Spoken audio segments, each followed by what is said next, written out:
Hello, everyone, fellow travellers, wherever and whenever you are. Welcome to the latest episode of the Neil Oliver Show, in lieu of the love letters that Paul and I have been specialising in more recently.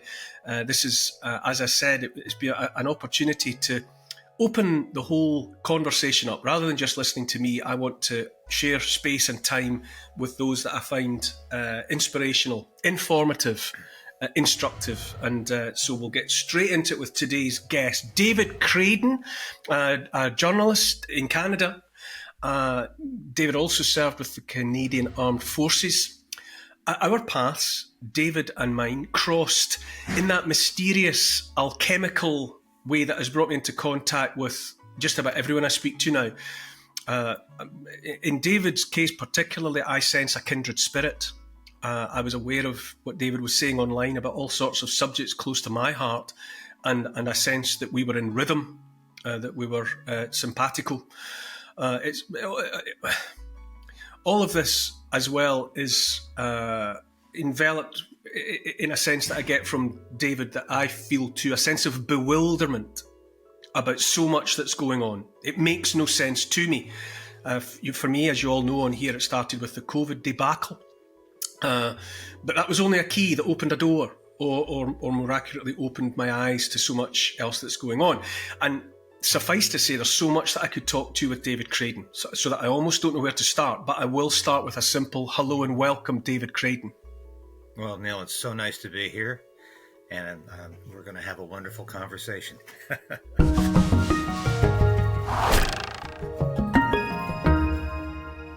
As I said, hardly know where to start because I could start anywhere with you, I think. But I suppose to get us off on what I think might be a useful path, I would like to invite you to comment on the thought that troubles me most of all, really, when I look at things in the round.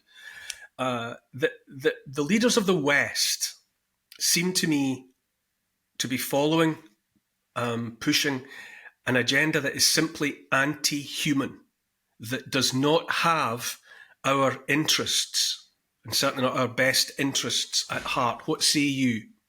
Well, what strikes me as so unusual, Neil, is that it's the English-speaking democracies that are going down a path in unison that seems to be not only anti-human, but blatantly authoritarian, if not totalitarian. And of course, the late, great Winston Spencer Churchill used to speak about the English-speaking democracies, wrote an entire series of books about the English-speaking democracies. These are supposed to be the foundation, the fount of freedom in the world. And of course, we're speaking of Great Britain, Canada, Australia, New Zealand, and the United States.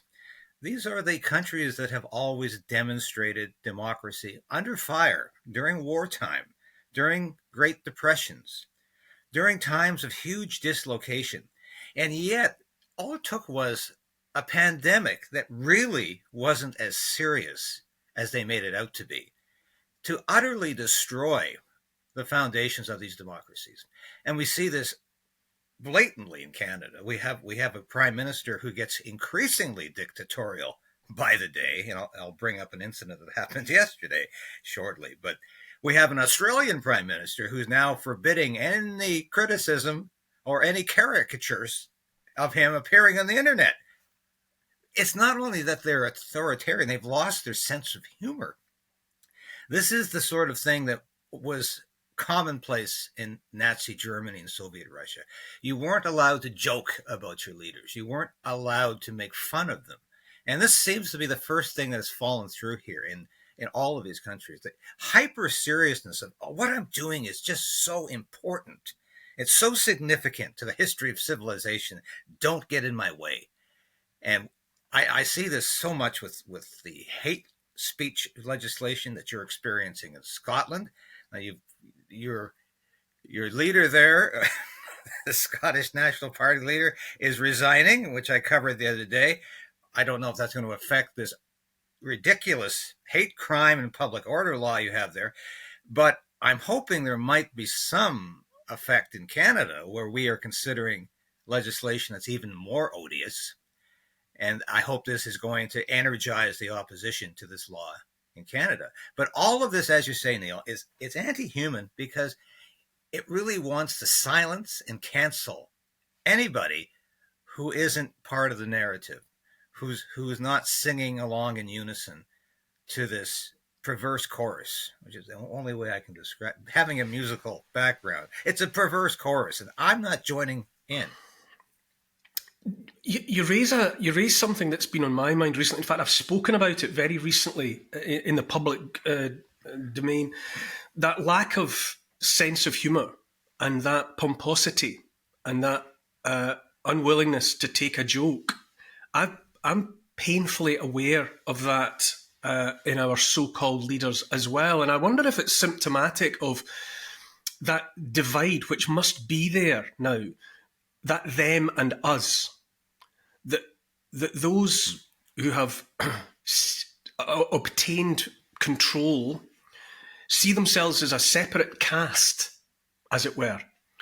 And while they're prepared to talk to and listen to one another, they consider themselves to be above and certainly separate from the common herd, which is you and I, and that their sensitivity, their ridiculously heightened sensitivity about being teased is symptomatic of that abyss that they now think exists between the leaders and the led. Well, I often feel like I'm living in 1933 Germany, and I often wondered, what was it like to go from the Weimar Republic, where they had proportional representation, to a Nazi system in a matter of months? The transition was so rapid. They used events to justify seizing greater and greater power. And I often wondered, what did it feel like to lose your democracy overnight? Not literally, but in a matter of months, with the Reichstag fire and the Enabling Act and all of those things that occurred in the early months of Hitler's reign, if you will. And I think I can understand it. It happens in front of your eyes, in the full knowledge of the media, which is watching, but yet is very much in the pocket of Justin Trudeau. And I think this is indicative of how societies, even one like Canada, that's been a strong democracy for 150 odd years, and before Confederation, it was a democratic country under British rule. How does it go from that to a system where we have a prime minister who simply ignores the wishes of Parliament, ignores the people, ignores questions every day in question period, and insists upon talking about three subjects that are near and dear to his heart, one of which is climate change and the other is Ukraine. And now he wants to talk about far-right white supremacist groups that don't even exist in Canada. And this is his agenda, and he simply changes the subject when anybody asks him a question. So I think I understand how this happened in Germany, and I think it's happening in Canada, and I think it's happening in the United States. God help us if the next election there is not freely contested. As I believe it certainly is subject to that kind of I think it's subject. I have to state this carefully because I don't want to be banned from YouTube. But I think it's subject to some controversy, and I think it has to be those aspects have to be carefully analyzed. So you touched there in something else that I have noticed. Along with the way in which they seem and seek and insist on taking themselves so seriously, and you talk about that unmissable rapidity of the change. That's that feeling of it all having altered overnight, not literally, but all having altered very quickly. A lot of us were very sensitive to the way in which suddenly all of the elected heads were using the same language at the same time, which was suggestive of a script that had been circulated among them all from author or authors unknown, so that they used common expressions like Great Reset, narrow window of opportunity, all in it together, build back better, There were litanies or dogma that just appeared overnight. And you mentioned the way in which Trudeau is obsessed with Ukraine amongst in a narrow set of obsessions. I noticed that elsewhere on your channel, you played a clip of Boris Johnson, former British Prime Minister. I think he was in Ottawa, but he was addressing an audience in Canada. And he talked about Ukraine having been, these might not be his exact words, but the sense was it having been a good value for money, a good investment for the US, for Canada, for anybody, because after all, it wasn't our soldiers who were dying. Those lives were not being lost. And that there was a great return on investment, because the money, the massive amounts of money were being pumped into the military-industrial complex. Now, that assertion that it's value for money is everywhere now. I've heard British Foreign Secretary David Cameron, another former British Prime Minister, ennobled to the House of Lords just so they could give him the job of Foreign Secretary because he was not an elected MP at the time, using the same form of words. Rishi Sunak, the present British Prime Minister, talking about putting Britain's defence industry on a war footing. And I find that deeply sinister. That's suggestive to me that somewhere someone has changed the narrative and sent out the script to everyone. Because once upon a time we were saving democracy in Ukraine, and they were all saying that. They don't say that anymore. Now they say, as though with one voice, it's a great investment. You know, do you sense a collectivization behind the seats of power? Well, precisely, because Boris Johnson was here as a guest at the what used to be the Preston Manning Foundation. It's now the Canada Strong and Free Networking Conference.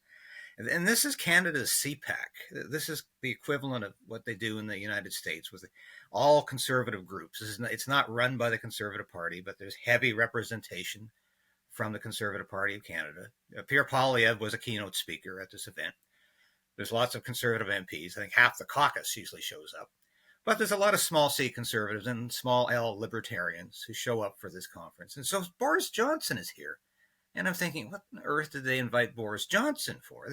I consider him a clown. He's a disgraced party animal politician who really has no business calling himself a conservative.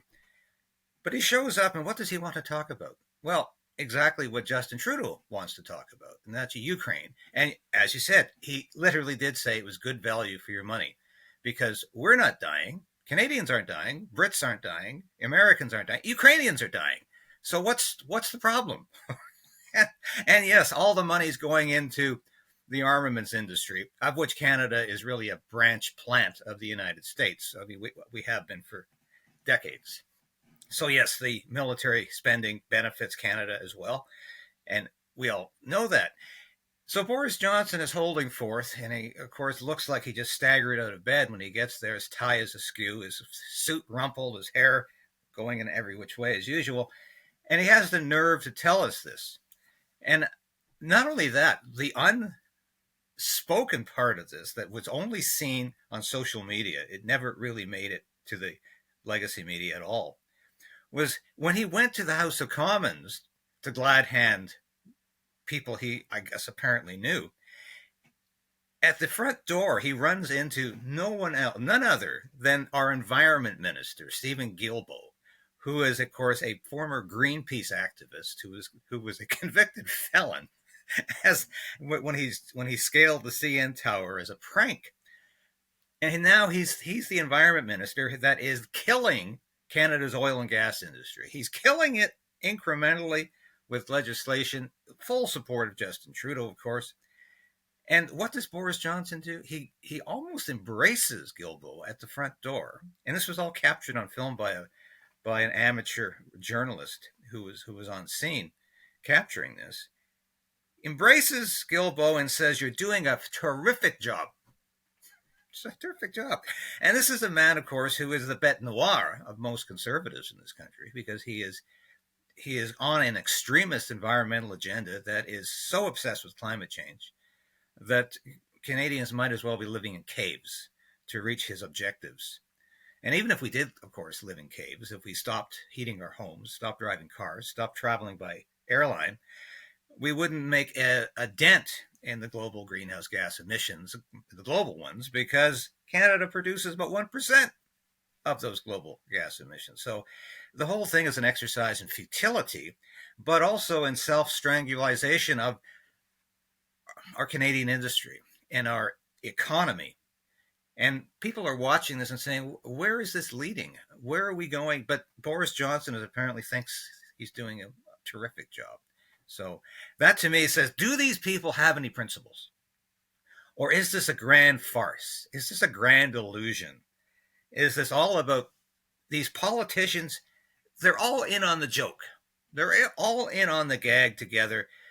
As you said, they're getting their marching orders from the WEF, from Klaus Schwab. And Trudeau makes no bones about the fact he's a good friend of Klaus Schwab. Klaus Schwab has praised him as the epitome of the modern leader who takes his orders from the globalist agenda. But are they all in this together because they're getting the same orders and they're smiling wryly when they meet each other, even if they're supposed to be on different sides of the house, even if they're supposed to be on polar opposites in terms of ideology? They're not. They're all working on this together, and they know it's the people like you and I. It's the ordinary chaps, as George Orwell used to say, who are suffering the most because we're not in on the joke. We're the butt of the joke. We are the ones who the joke is being played upon. And I think this is indicative of how corrupt politics has become, is that there's no principle anymore. There's no sense of, I'm doing this because I believe passionately in what I'm doing. I don't think they believe in anything except power anymore and except advancing a globalist agenda that has nothing to do with my interests or yours.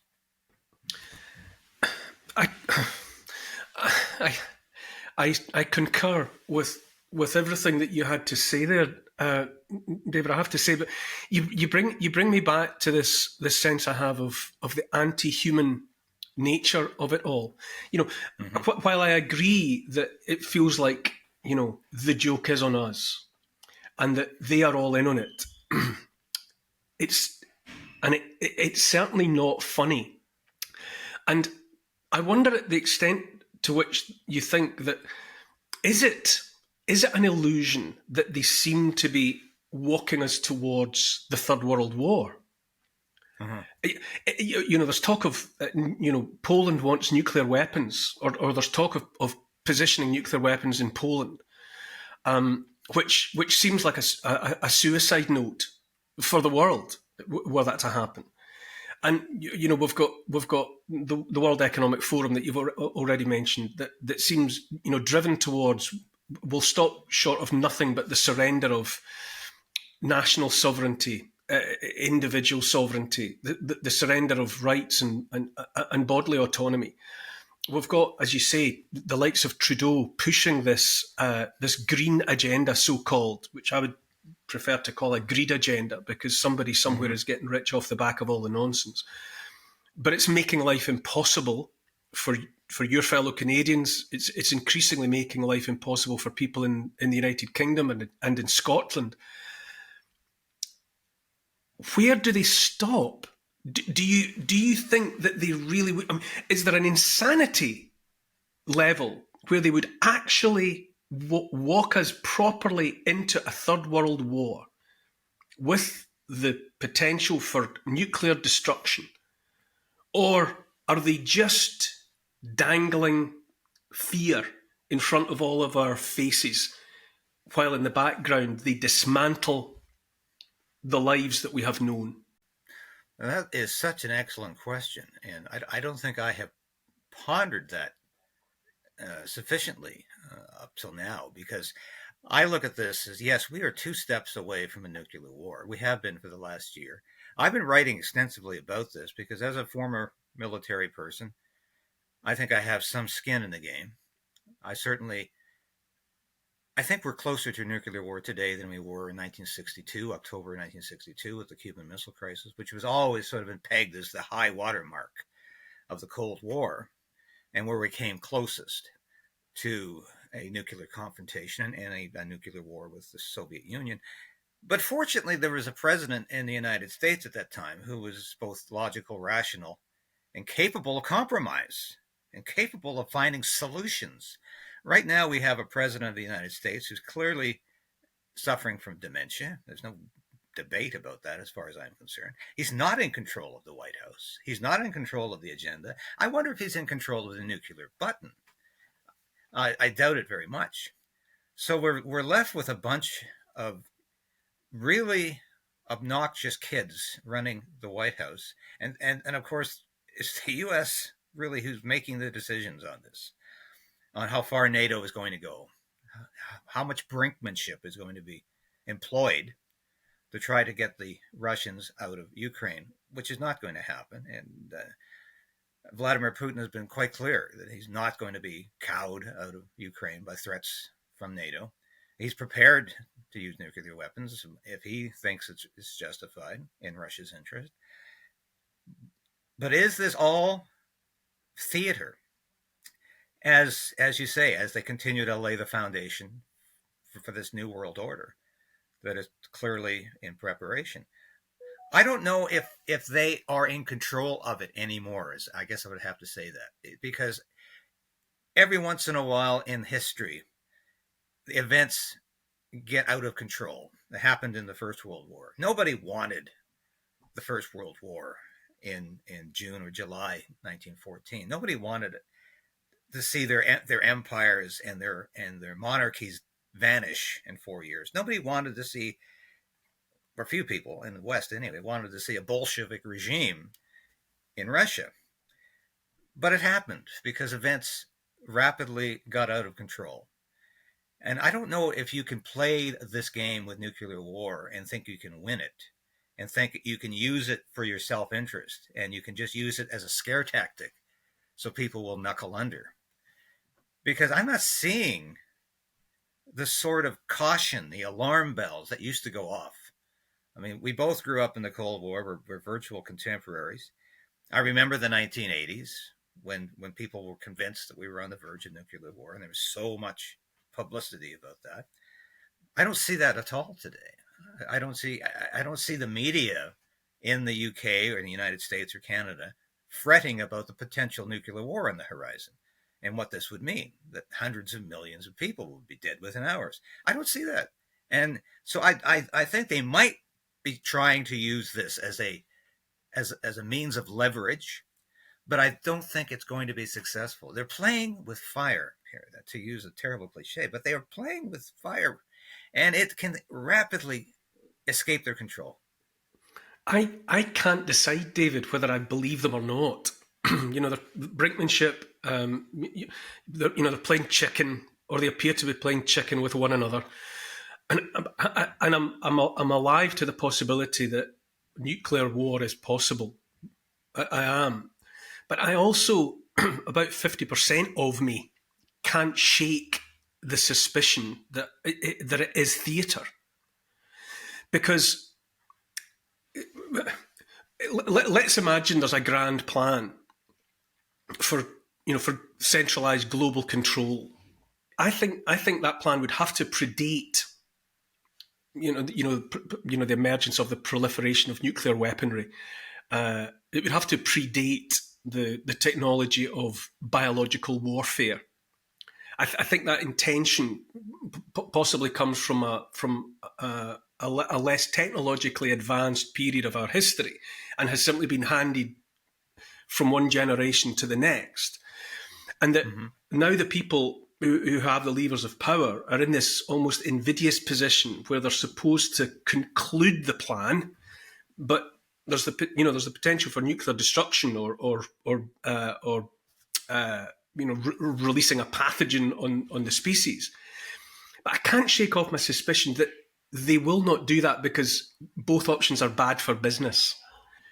Because my suspicion is that what is intended is the creation of a digital gulag, where a very narrow group, an elite group, have all the power and all the good stuff, and the rest of us are reduced to a kind of digital serfdom, a digital feudalism, and that they're making the incremental steps towards that all of the time. And why would you ruin all of that with a nuclear war that's going to smash all your windows? Why would you ruin all that by releasing airborne Ebola, which your grandchildren would also be at threat from?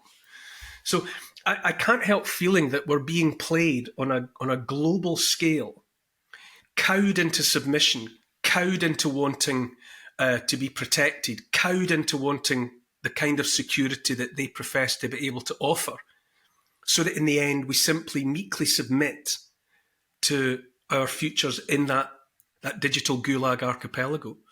That's a fascinating hypothesis, and I certainly wouldn't reject it out of hand, because this is all a very sinister game.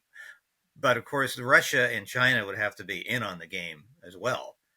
And I'm not 100% convinced they really are, if they have any time for these globalist masters.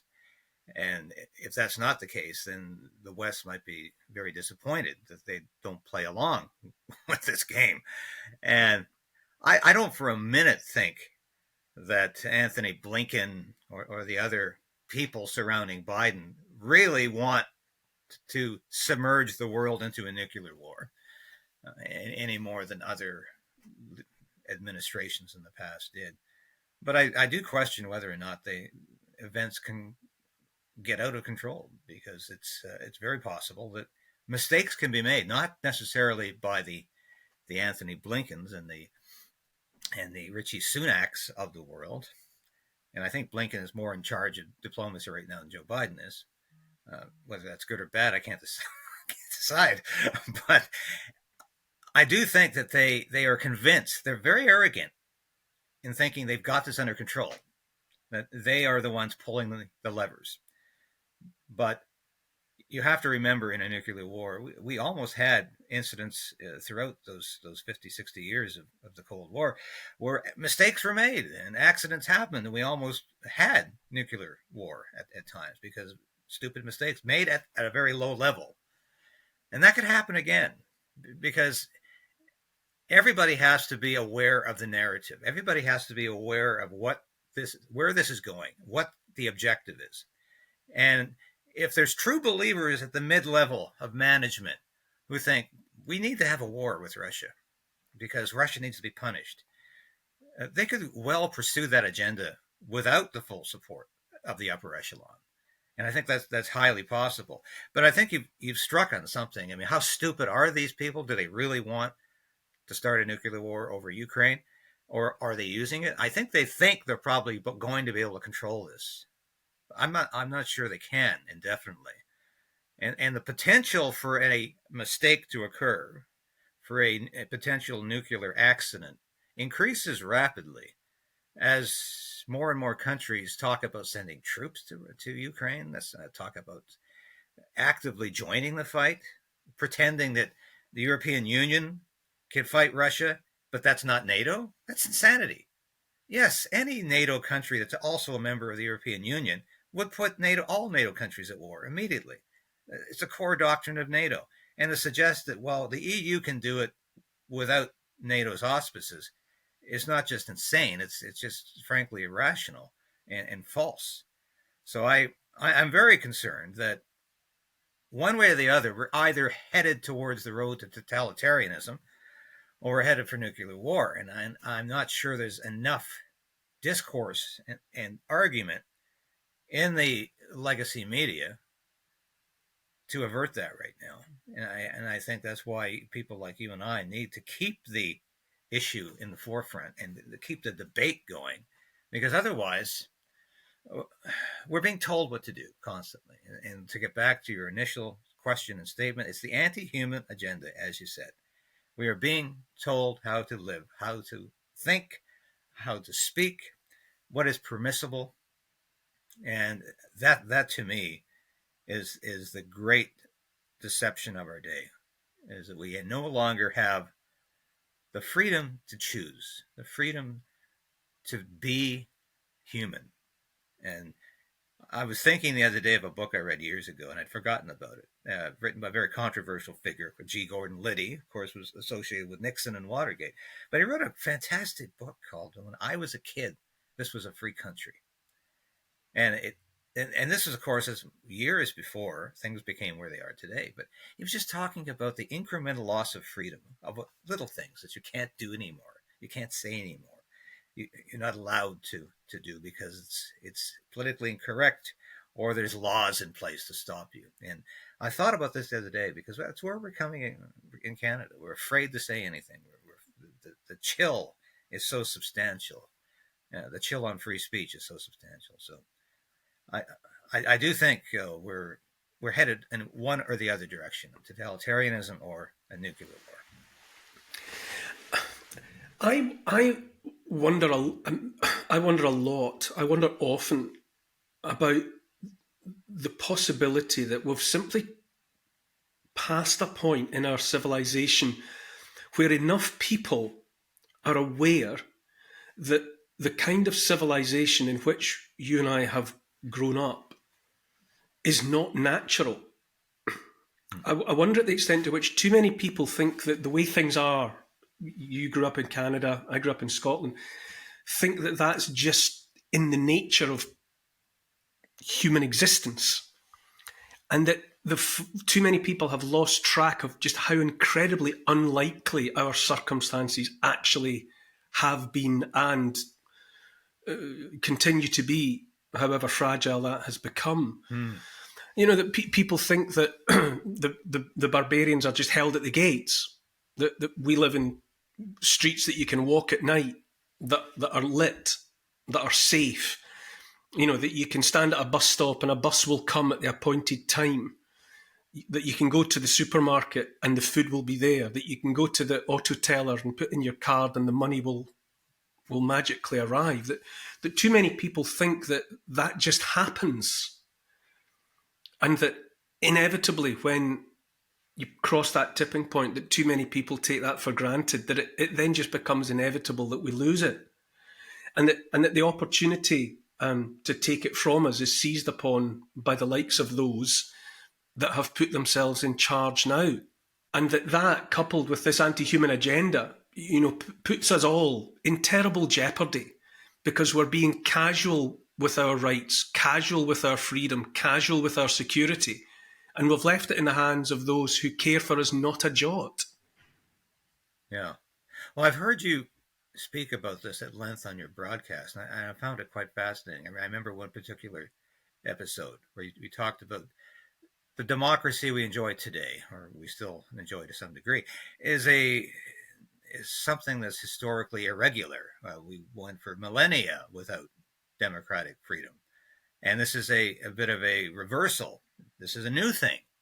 This is not the norm, and those who don't like it are trying to reverse the situation, that the history will rectify itself, as you will. I know you've said this, and I find that quite fascinating. But yesterday in our House of Commons, we had a very unusual incident, and I don't think it can be overplayed.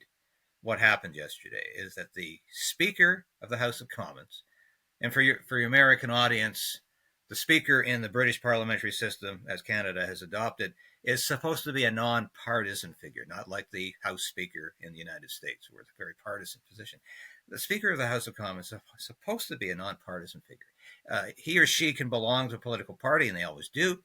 But while Speaker, they are supposed to jettison that allegiance. And their primary allegiance is to all members of the House, to the House of Commons, to parliamentary decorum. So Greg Fergus is an ardent liberal, and he has said things publicly since becoming Speaker that no Speaker should ever have said, things that are blatantly partisan in terms of his being a Liberal Party member and supporting the Liberal Party. And yesterday, he threw out the leader of the official opposition, Peter Poilievre, the Conservative Party of Canada leader, based on the fact he used two words to describe Justin Trudeau. He said he was a wacko and an extremist. Sounds perfectly reasonable to me. Well, it seems reasonable to anybody, and that's certainly, as one former politician remarked yesterday, on a scale of 1 to 10, wacko is about a 2.5. Tom Mulcair actually said that, who was the former leader of the New Democratic Party.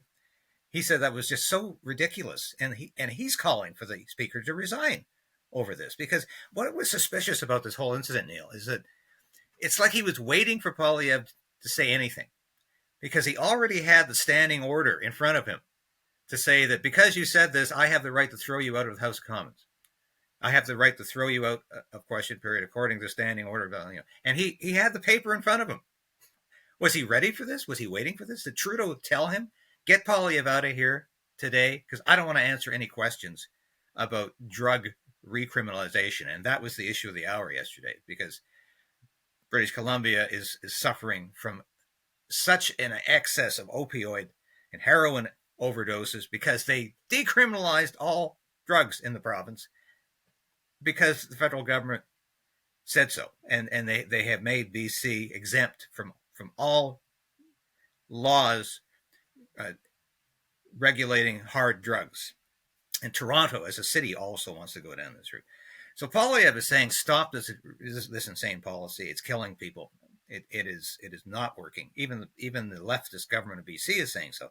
So did Trudeau talk to the speaker beforehand and say, get rid of him, punish him, make an example of him, make sure we put the chill in these members so that they stop asking me these questions? And so Trudeau, of course, did not even respond to the question about whether he intends to recriminalize hard drugs in BC. He went on and ranted about some mythical far-right organization called Diagolon, which is nothing more than a meme on the internet. It's basically a bunch of guys who get together and talk nonsense. And they certainly have no desire to actively support Pierre Poilievre, and Pierre Poilievre is not actively seeking their support, especially since they've said some very nasty things about his wife. And this was well documented, and Poilievre was furious about this. He has no connection to some group called Diagolon. And Trudeau, of course, is making them out to be some grand conspiracy that they're trying to overthrow the government. And he had the nerve to say Pierre Poilievre is associating with a gang of white supremacists. Yet Trudeau was the white supremacist for most of his adult life, donning blackface and performing in private and public doing this. But he has the unalloyed narcissism to suggest it's everybody else's problem, but not his. And he's not the one who's the racist. Poilievre somehow is, because I'm going to say he has a connection to this group that even doesn't exist. So, but for a speaker to throw out the leader of the opposition, that is a new low in Canadian politics. And even non-conservatives are saying he went too far. You can't do that. You can't shut down debate like that in the House of Commons during question period. And the speaker cannot be in the pocket of the Prime Minister of Canada. And clearly he is. And this was outrageous by anyone's estimation outside of Trudeau and his cabinet. I think a lot of Liberal caucus members would find this inadvisable and unacceptable. So it's incidents like this, Neil, that convinced me that democracy is fragile, as you say, but it's endangered very much here in Canada, just as it is in other countries. What do you make of the way in which events in Canada seem to be paralleled by events in Scotland so much of the time?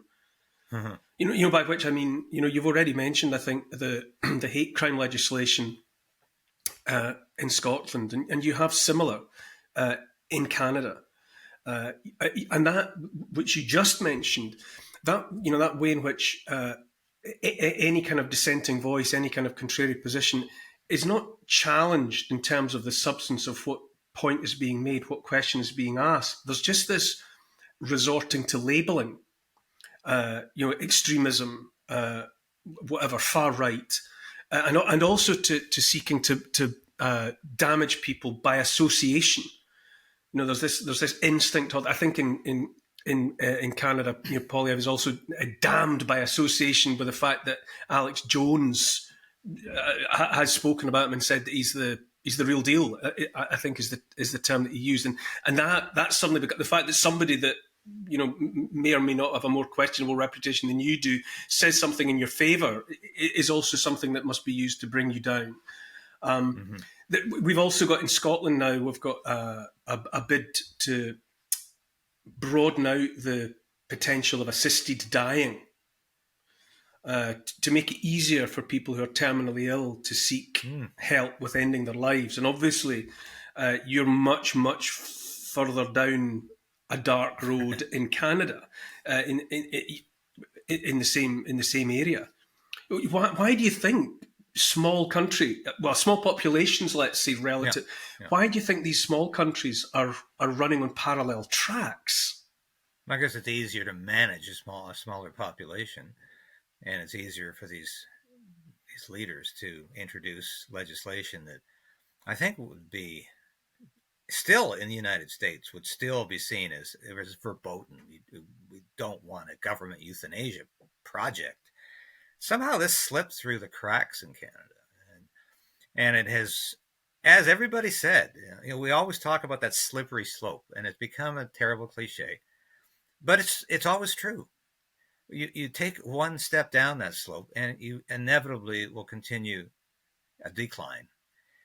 And so, what has been the effect of this euthanasia, or it's called medical assistance in dying? I mean, what a euphemism for a euthanasia program.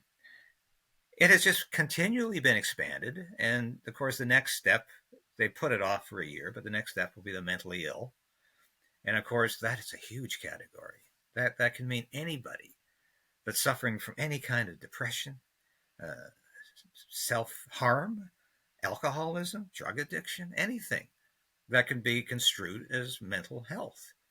And these people will suddenly be eligible, as they like to say in the program, eligible for MAID or eligible for euthanasia. So it doesn't surprise me Scotland's going down this route. As we discussed last time when you were on my show, that Ireland has tried to go in this direction, and the Irish are saying no. We're not going to redefine the traditional family. I mean that was a victory for common sense. But there's certainly, this is where these things are being tried first in the smaller countries, and I think it's because they're more malleable, because the media is not necessarily as vocal and as widespread and as universal in scope. So I think it's easier to do it there. But also in Canada's case, Canada's always been, this likable, safe, polite country. I mean, it's a running gag is that Canadians are so polite. And so it's been easier to enforce this agenda here because Canadians are too polite. They aren't complaining. And I think that's probably the case in Scotland too, from the limited experience I've had in Scotland. I think these are nice people, polite people who aren't accustomed to rising up and saying, stop, the government has gone too far. Certainly that's the case in Canada. And it's unfortunate because we are being sold a very, very evil agenda here. I mentioned already, I've invoked it a few times, that the anti-human agenda, and you've joined with me in considering that. When it comes to euthanasia, it seems to me like we're firmly back in the territory that would once have been described as eugenics. Yeah. I just wonder if eugenics and the eugenicists ever really went away, or in truth, if part of what is driving the anti-human agenda is coming from that group who are always there in the shadows or fully exposed to the light, who believe that the species is up for improvement, tampering with. It's there in the transhumanism. I would say it's there in the transgenderism. And I would say that when it comes to making it easier for people who don't fit in whatever way, because they're sick, because they're sad, and many other ways in which you might filter people out, might as well just not be here. Just it's, as I said at the top, it's the anti-human nature, the casual disregard for fellow human beings that troubles me most of all. Well, did the eugenicists ever go away? No, they didn't. They just got quieter. And they just found new ways of describing what they're doing. And this is why this medical assistance in dying program is a horrible euphemism. And there are so many examples I could cite of terrible euphemisms that mean exactly the opposite of what they suggest. this is a program that was let loose, and inevitably it's gone down the eugenics route, because we're not just talking anymore about people who are so sick that they find no other alternative in their life but to end it. I don't agree with that. I never will. It goes against my constitution. It goes against my personal faith. But I think it's a little different than now saying we're going to target people who don't really fit in. And who fits in now? I don't think I would fit in because I'm too much of a critic. They would write me off as somebody who's interfering in their good order. And so I would certainly not be somebody that they want to sustain. And I think that's the danger of all this. And I always go back to George Orwell, and I had to bring up George Orwell talking with you, Neil, because I've read everything George Orwell ever wrote. And when I was in university, I decided we had to read 1984. It's probably not even prescribed reading at Carleton University School of Journalism anymore. But it was in those days, and I had to read 1984. And I'd never actually read it until then. I was 18. And I decided I was going to read all of his journalism. And of course, it's all available, the collected works of George Orwell out there. And I read all of his novels. And I discovered this man who not only wrote 1984, which was an incredible classic, but had so many incredibly pertinent things to say about politics. Because what defines Orwell was an honesty, intellectual honesty, that is absent today from the political debate. He was a man who called himself a socialist, who couldn't stand most socialists. Because they said they were so authoritarian to Orwell. They were always telling you what to eat. You couldn't drink this. And they were so eccentric in their habits. And they really didn't want people to make their own decisions. And they wanted the state to get more and more involved in your life. And this was a guy who just wanted to do his own thing by himself. He didn't want the state telling him what to do. And he saw the danger in socialism becoming this horrible force, this invasive force in your life. Long before he wrote 1984, long before he wrote that book, he saw the dangers on the horizon. And he had the intellectual honesty to identify them and to alienate himself from the socialists of his own period, many of which were pro-Stalinist, many of which thought the Soviet Union was the promised land. And of course, Orwell also saw through that illusion. He saw that was nonsense. That this was a society completely like Nazi Germany and no different at all. So I long for that kind of intellectual honesty in the world and journalism today, where we can criticize ourselves, we can criticize assumptions that are made on our behalf, and we don't have to be afraid of being canceled. That's the great fear today. I think that defines our modern journalism is the fear of being canceled, that you don't exist anymore. And this, of course, is probably one of the most salient points of 1984, the cancelization. Orwell talked about that decades before it was even possible. He couldn't envision the internet. And of course, that when you read 1984, it's the one thing you say, well, he couldn't see the internet coming. They were still dealing with typewriters and pens, and that's that form of communication. But he described what the internet would was going to bring. It was going to bring cancellation of people. People would disappear. People would no longer be thought of, and we have the technology to do that today. And I reread 1984 as an oral experiment on my website, as an oral book, and I hadn't read it in perhaps 5-6 years, and I saw so much in that book that was suddenly relevant, suddenly pertinent to the times I'm living in. And it was almost like, as a Christian, I can read the same text from the Bible 100 times, but it's the 101st time it speaks to me. I see something in that verse I'd never seen before.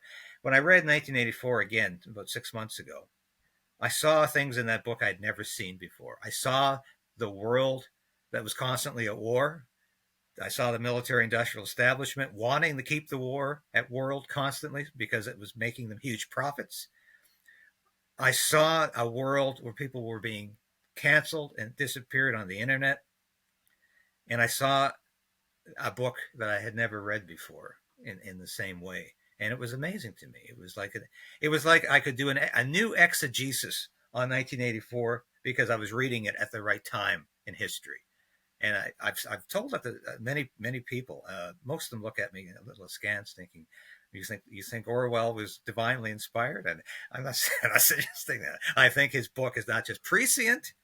I think it is deeply profound and prophetic.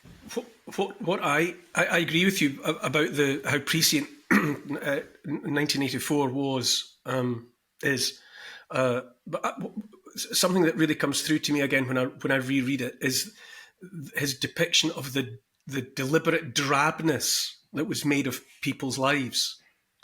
You know, the tasteless food, the soulless accommodation, the meaningless occupation in the factories, a greyness, an overwhelming, damp, drab greyness that was being deliberately, sadistically imposed upon the people for no other reason, really, but that it amused Big Brother to have people living like that, while simultaneously telling them that they had never had it so good. And I look on at so much of what's being done to us or to the broader population, and it just seems to be about immiserating people. You know, that you've been looking at the carbon tax in Canada. You know, we've all got versions of the same thing going on, courtesy of Agenda 2030 and the rest of it. It's just to immiserate people. It's just to make life. It's to take lives that were comfortable or at least bearable, and to make them uncomfortable and unbearable. And cranking up these taxes all the time is not because the authorities need that money. They just don't want the people to have it. They just want to immiserate them. I feel that increasingly about income tax. You know, where we live in the West, where all they do is print money anyway. You know, any money that the authorities need for Ukraine or whatever, they just create out of thin air anyway.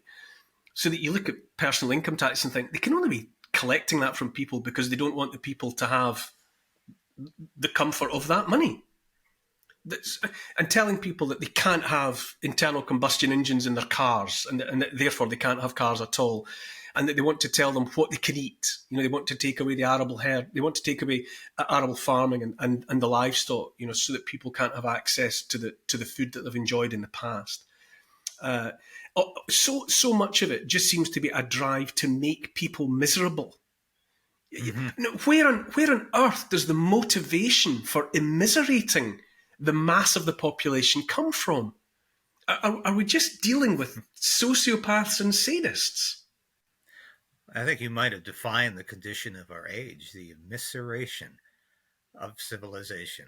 That is precisely where we're going, and it is. You're so correct that they don't need our income tax to fund the projects they have. They do. They simply print more money because there's all the income tax in the world can no longer fund the projects that the federal government in the United States, for instance, is now funding.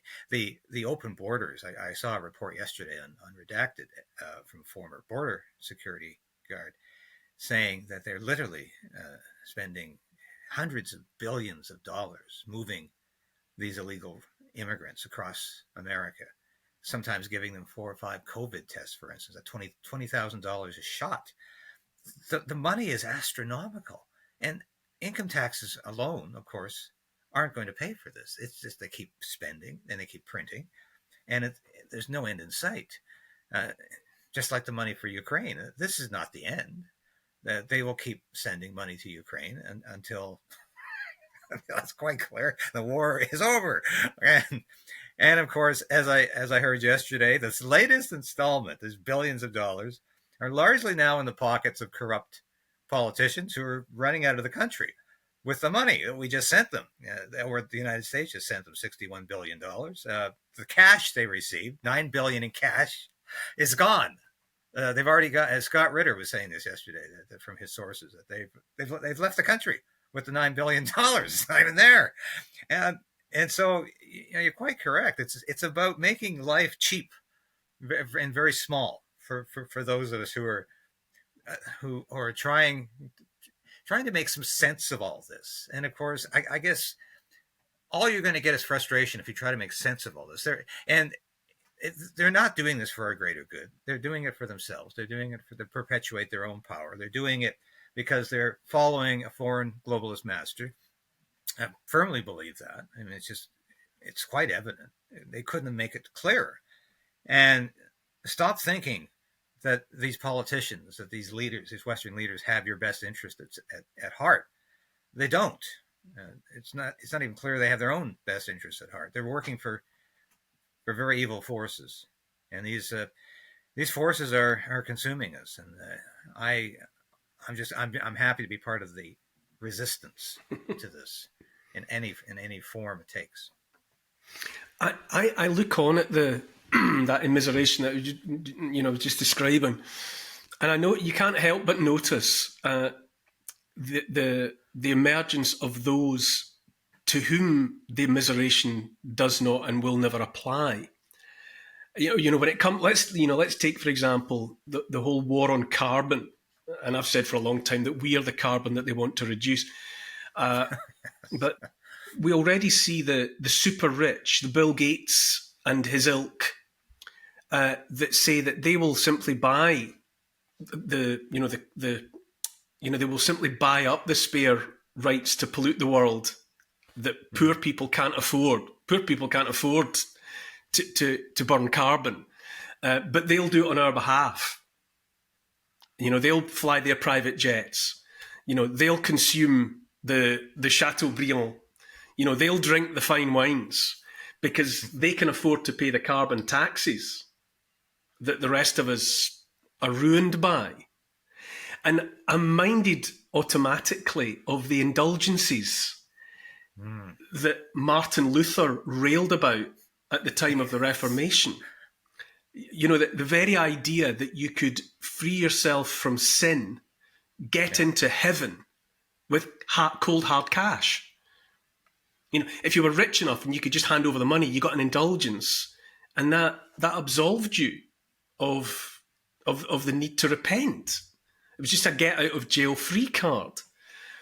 And I suppose what I'm saying is, we've been speaking for an hour now, and I kind of let you out of here on your thoughts on this point. I wonder at the extent to which what in effect history teaches us we need is a kind of reformation. Martin Luther, whatever you think of him, he did stick a pin into the self-indulgent pomposity of the rich, of the priesthood and the bishops of his own church. He pointed to something obvious. He made it obvious, and I wonder if there's some hope and some optimism in reminding enough of us. And I'm not talking here in religious terms at all, but a version of a reformation. That whatever it is, whatever is the religion, if you like, the politics that governs our lives, it needs a root and branch reformation for the same reasons. That is so profound, Neil. Because of course Martin Luther transcended religion. He was a great figure of freedom. Some people criticize him in his private life for various things, but he was a huge contributor to the notion that the individual mattered. The Roman Catholic Church was a huge monolithic force, I would say, for tremendous evil during the Middle Ages, the Inquisition being chief among those sins. But Luther challenged that institution and said, you don't have to necessarily allow it to continue to control your life. It doesn't need to, because we can fight back. And he became a figure not just of religious freedom, but political freedom. And I think that's his legacy. And yes, we do need a reformation, a political reformation, because the indulgence comparison is exactly it. And of course, an indulgence didn't just buy your own salvation. You could spring your kith and kin out of purgatory if you paid enough. So it transcended your own life, and I remember the old rhyme, when a coin in the coffer rings, a soul from purgatory springs. And that's how the Roman Catholic Church sold this horrendous doctrine to its followers. And Luther just chopped it to pieces. So yes, we do need to rethink the way things are going. We need a new birth of freedom, to quote Lincoln. We do need something, because we're being choked by aggressive states that want to silence us. And I always say, democracy is not about having elections every 4 years. It's about having a viable opposition party, which is in danger in Canada as of yesterday. But most primarily, it's about a free press. It's about freedom of speech. That's why it's the First Amendment in the United States. It's the most primary, chief objective of a democracy, is allow people to speak freely. And that is something that goes back to the Magna Carta in Great Britain. It is a sacred relic, and unfortunately it's becoming a relic, of Western civilization, of the democratic countries, of the English-speaking nations in the world. Free speech is the cornerstone, it's the foundation. And if we lose that, we lose everything. We lose it all. Because we cannot be a democracy without free speech. You can have elections every 6 months, but it's only going to be one party. And even if there's more than one party, it's going to be the uniparty, which increasingly is happening in the United States with the Democrats and Republicans, and in your country, Labor and Conservative. I was on a radio show the other day, and somebody saying, "Oh, looks like Labor is going to win in the UK. Isn't that awful?" And I said, "Makes no difference. Labor, Conservative, they're talking from the same sheet. There's no difference in these two parties. So what does it matter?" And thank God we still have some core differences in Canada between the Conservatives and the Liberals, but the uniparty is transcendent, is ascendant everywhere, and I think that is another result of globalization. But you're so right. We have to have a reformation today, because we are in danger of losing everything. The freedom to speak, David. It's been the conversations that I have over and over with like-minded people always come back to the necessity of the freedom to speak. And you mentioned there in the context of Martin Luther that he found his way back to acknowledging the sovereignty of the individual. The necessity of each one of us to take responsibility for ourselves and for those around us. For as long as I'm able to, I'm going to have free and open conversations, David, and I hope very much, just mindful of time, I'm going to let you go on this one, but I will strenuously hope that you will come back to me very soon and we will pick up where we've left off and talk freely once again. Thank you, David Krayden. Of course. Thank you so much, Neil. It's always a pleasure to talk with you. And your show is always an inspiration for me.